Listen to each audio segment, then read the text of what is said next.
अस्सलामुअलैकुम, मैं हूं तुबा खिज़र हयात और आप देख रहे हैं न्यूज़ 360।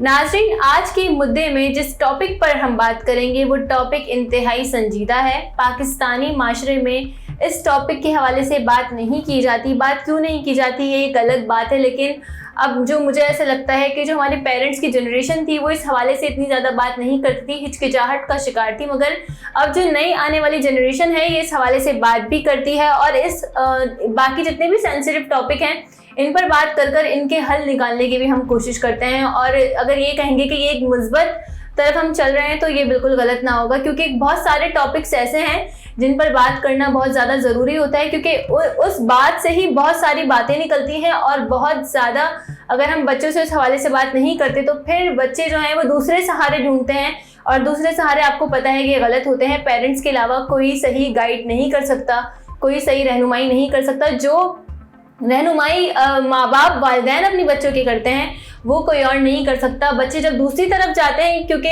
पेरेंट्स उनसे वो बात नहीं करते, शेयर नहीं कर पाते, हिचकिचाहट का शिकार होते हैं, तो फिर बच्चे भटक जाते हैं और हम ये देखते हैं कि लोग इस बात का फ़ायदा भी उठाते हैं। बहरहाल, हम बात कर रहे हैं एक ऐसी वीडियो की जो यूट्यूब पर आई, और यूट्यूब पर एक यूट्यूबर हैं फैसल खान सूरी अलमारूफ ऐनक वाला, जिन आप इनके नाम से बखूबी वाकिफ़ होंगे, क्योंकि मुगविया बच्ची केस में इन्होंने बहुत अहम किरदार अदा किया। इन्होंने गैंग के साथ मिलकर गैंग के हक में जो है वो वीडियोस बनाई, और बहुत ज़्यादा वीडियोस बनाई। सिर्फ वहाँ रहकर नहीं बल्कि ये कराची भी आए, इन्होंने कोर्ट में भी बहुत ज़्यादा हंगामा किया। ये तमाम सिनेरियो तो इनका चलता रहा, लेकिन अभी एक नई चीज़ के साथ सामने आए हैं जो कि बिल्कुल ठीक है, बिल्कुल जायज़ है, और ऐसा माशरे में हो रहा है। इनकी जो यूट्यूब वीडियो आई है नाज़रीन, अगर मैं इसके हवाले से आपको बताऊं तो दाता दरबार के बाहर ये मौजूद हैं, जहां पर मौजूद ये ख़वातीन से सवाल कर रहे हैं कि वो क्या कर रही हैं, और वज़ीर आज़म पीरनी साहिबा एक हैं जो उनको टकराती हैं, जिससे ये सवाल करते हैं कि आप दम करती हैं लोगों को, मतलब मर्दों को, ख़ास करके मर्द आपके पास दम कराने आते हैं तो आप उन्हें दम करती हैं, आप क्या पीड़नी है? तो उस पर वो बहुत हिचकिचाहट का शिकार हो जाती हैं। वीडियो में आप आराम से देख सकते हैं कि वो जवाब नहीं दे पा रही क्योंकि वो फ्रॉडियाँ हैं। और फिर जब ये फैसल उनसे सवाल करते हैं कि ये कौन सा दम है जो आप कर रही हैं, तो पूरे जिस्म पर आप मर्दों के हाथ फेर रही हैं और वो आपसे दम करवा रहे हैं। तो इस पर वो पीड़नी जो है ना, बस कुछ इधर उधर की बात करते हुए, और फिर इंटरव्यू के दौरान ही उस पीड़नी के कुछ कारिंदों की जानिब से फैसल का ध्यान भटकाया गया, और जैसे ही फैसल का ध्यान भटका और फैसल पीछे की तरफ मुड़े तो देखा कि वो पीरनी साहिबा वहाँ से फरार हो गई हैं, गायब हो गई। उसी के बाद उसी इंटरव्यू में एक और खातून फैसल को मिलती हैं, जो कि वो जो पीरनी साहिबा थी उनके बराबर में ही खड़ी हुई थी और उनको जो है वो मलामत कर रही थी उनकी पीरनी साहिबा की। तो फैसल को वो खातून मिलती हैं और वो खातून फैसल से बात करती हैं। फैसल को कहती है कि मैं आपको बातें बताऊंगी मगर अकेले में बताऊंगी। जिस पर फैसल कहते हैं कि आप मुझे बताएं कि आपको क्या बात करनी है, आप क्या कहना चाहती हैं, आप यही कहें। तो वो जो खातून इंकिशाफ करती हैं वो ये कहती हैं कि दाता दरबार के बाहर ये जो ख़वातीन का पूरा टोला है ये मौजूद है, यहाँ ये जिस्म फरोशी का एक अड्डा है, यहाँ पर आकर लोग जो है लड़कियों को लेकर जाते हैं और बाकी तमाम चीज़ें। और उन्होंने इसके बाद ये भी कहा कि इन तमाम बातों के बाद जब कोई लड़की जो है वो प्रेग्नेंट हो जाती है तो उस बच्चे को बाद में यहीं लाकर फ़रोख्त किया जाता है, और यहाँ से बहुत सारी लड़कियों को उठाकर फ़रोख्त भी किया जाता है और बहुत सारी फ़रोख्तशुदा लड़कियों को यहाँ लाया जाता है। मतलब एक पूरा का पूरा जिस्म फरोशी का यहाँ पर कारोबार चल रहा है, यहाँ पर जिस्म फरोशी का धंधा चल रहा है। ये एक जिस्म फरोशी का अड्डा है और वो कोई आम जगह नहीं थी, लाहौर का दाता दरबार था जिसके बाहर ये सब कुछ चल रहा है। फैसल उन खातून से बहुत ज़्यादा तल्ख सवाल करते हैं जो कि बनते भी हैं और ऐसा होना भी चाहिए, मगर यहाँ पर जो बहैसियत एक खातून मेरा एतराज़ है वो ये है कि फैसल ने सिर्फ एक एंगल पकड़ा इस पूरी स्टोरी का। इस स्टोरी के बहुत सारे एंगल्स निकलते हैं, जिनमें से मैं ये कहना चाहूँगी बहैसियत खातून कि फैसल ने सिर्फ ख़वातीन से सवाल क्यों किए जब वो देख रहे थे कि मर्द हजरात उनसे दम करा रहे हैं, और वो जिस तरीके से वो दम कर रही हैं पीरनी साहिबा हाथ फेर फेर के उनके ऊपर, तो फैसल ने उन मर्दों को भी देखा होगा। और आप अगर वीडियो देख रहे हैं तो आप वीडियो में बाकायदा तौर पर देख सकते हैं नाजरीन कि किस तरीके से जब फैसल सवाल कर रहे हैं ख़वातीन से, तो पीछे जो मर्द हजरात हैं वो मुस्कुरा रहे हैं, हंस रहे हैं और मजाक उड़ा रहे हैं। ये भी एक सवाल था कि किस तरीके से वो महसूस हो रहे हैं इस पूरे वाक़ये से। यहाँ पर जो अहम बात है बहैसियत खातून मेरे लिए जो एतराज़ बनी है बातें वो ये हैं कि फैसल ने उन ख़वातीन से तमाम सवाल तो किए कि क्यों कर रही हैं आप, ये समझती हैं कि आप सही कर रही हैं, क्या आपको लगता है कि ये तमाम चीजें होनी चाहिए और ऐसा क्यों हो रहा है, और ये तमाम सवाल। लेकिन जो मेन सवाल था फैसल ने वो क्यों नहीं किया, और वो सवाल ये था कि आपने जो ये रास्ता इख्तियार किया है, ये रास्ता इख्तियार करने की वजह क्या बनी? आपके घर में कब से फाके चल रहे हैं, आपका शौहर क्या करता है, और आप इतने ज़्यादा सीरियस स्टेप तक कैसे आए? आपने ये रास्ता चूज करने का फैसला कैसे किया? आपको कौन यहाँ तक लेकर आया? कितने टाइम से यहाँ पर आप काम कर रही हैं, और आप यहाँ पर मौजूद क्यों हैं? माशी तौर पर आपकी क्या सिचुएशन है? क्या माशी तौर पर आप इतनी स्टेबल नहीं हैं, या आपके शौहर? बाकी तमाम सवाल जो करने थे वो नहीं किए फैसल ने। और यहाँ पर एक और बात है कि मुझे सादत हसन मंटू का एक बहुत ही मशहूर जुमला यहाँ पर याद आता है कि जब तक तलब रहेगी मार्केट में माल आता रहेगा। तो जब तक तलब रहेगी तो मार्केट में माल आता रहेगा।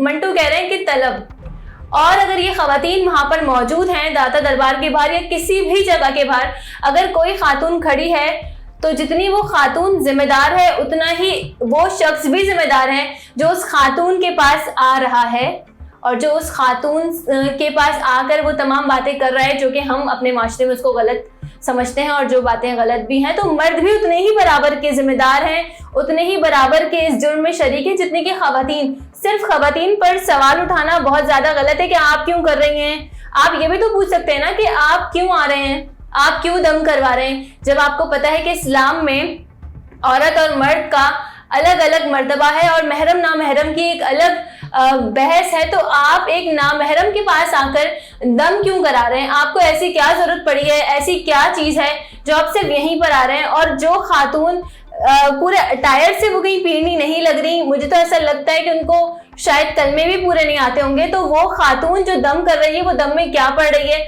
ये तमाम सवाल जो मर्द हजरात पीछे मुस्कुरा रहे थे इस वीडियो के बैकग्राउंड में, आप इजीली देख सकते हैं, उनसे करने चाहिए थे कि आप क्या कर रहे हैं, आप क्यों आते हैं, आपको पता है कि ये क्या करते हैं, आप इस जुर्म में शरीक क्यों हैं? आप लोगों की हवस की वजह से ये जो दाता दरबार का जो मौजूद तरीन जो इलाका है वो घटिया हरकत से मंसूब किया जा रहा है। तो आप क्यों ये कदम बढ़ा रहे हैं, और आप क्यों अपने घर से इन खवातीन को अप्रोच करने के लिए आते हैं? और बाकी तमाम मामलात, और जो खरीदो फरोख्त की बात है तो जाहिर है खरीदो फरोख्त के मामले में भी मर्द हजरात भी शामिल होंगे, तो उनसे सवाल क्यों नहीं किए गए फैसल की जानिब से, जो कि बहुत बड़ा एंगल था और जो कि बहुत बड़ा एक ये कहेंगे कि उतनी ही रिस्पॉन्सिबिलिटी की बात है जितनी किसी खातून से ये सवाल करना। तो नाजरीन, आज के मुद्दे में यही सवाल है कि अगर कहीं पर जिस्म फरोशी या XYZ कोई भी काम हो रहा है तो जाहिर है कोई खातून अकेले तो वो काम नहीं कर रही, खातून और मर्द दोनों उसमें बराबर के शरीक हैं। तो जब आप किसी खातून से सवाल करते हैं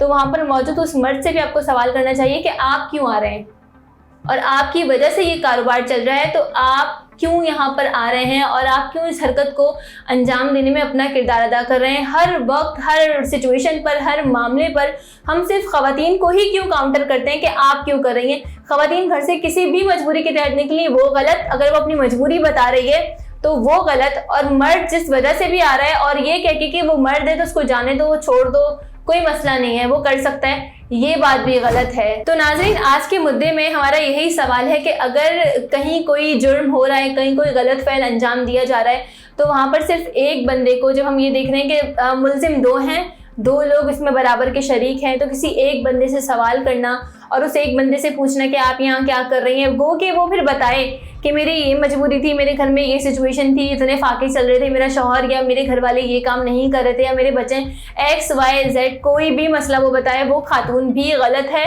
चाहे वो जिस तरीके से भी इस बात को जस्टिफाई करे वो गलत है, और इसमें कोई दो राय नहीं है कि वो गलत है।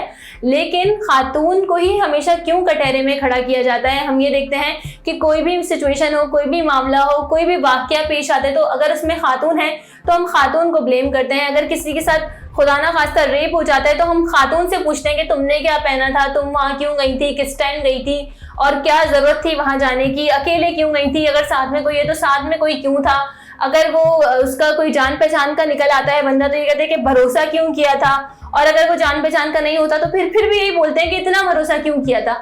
तो खातून को ही हम कटहरे में क्यों खड़े करते हैं? अगर कोई जुर्म हुआ है और उसमें मर्द हजरात भी बराबर के शरीक है तो वो भी उन तमाम सवालात के मुस्तहिक है और उनसे भी वो तमाम सवालात पूछने चाहिए जो कि हम खातून से पूछते हैं। यहाँ पर हमें और मुझे बहसत खातून बहुत ज्यादा एतराज है कि फैसल ने सिर्फ खवातीन का पॉइंट ऑफ व्यू क्यों निकाला, सिर्फ उनसे ही सवाल क्यों की। ये भी पूछना चाहिए था कि आप इस मार्केट को फरोग देने के लिए क्यों आ रहे हैं? आप आ रहे हैं तो ये कारोबार, ये धंधा चल रहा है, आपकी क्या मजबूरी है कि आप अपने घर से निकलकर यहाँ पर आ रहे हैं? और जिस तरीके से दूसरी खातून ने बताया कि यहाँ पर खवातीन की खरीदो फरोख्त का काम भी होता है, तो आप जाहिर सी बात है जो खरीदने आ रहा है वो भी मर्द ही होगा, तो उनसे पूछना चाहिए था कि आप दम क्यों करा रहे हैं। इस्लाम में महरम ना महरम की एक बहुत बड़ी डिबेट है, एक बहुत थिन लाइन है, आप वो क्रॉस क्यों कर रहे हैं? कि आपको नहीं पता कि ये ना महरम है जिससे आप दम कराने आ रहे हैं? तो ये तमाम सवालात मर्दों से भी उतने ही लेवल के पूछने चाहिए थे और उतने ही एक्सट्रीम होकर पूछने चाहिए थे जितने के खवातीन से पूछे गए। और अगर ये जुर्म हो रहा है, कहीं पर जिस्म फरोशी का काम हो रहा है, तो वहां पर जितनी खातून गुनहगार है उतना ही मर्द भी गुनहगार है और ये दोनों बराबर हैं। तो सवाल सिर्फ एक जेंडर से नहीं बल्कि दोनों से पूछना चाहिए कि आप आ क्यों रहे हैं और आप जा क्यों रही हैं। इसी के साथ मुझे दीजिए इजाजत। अल्लाह निगहबान।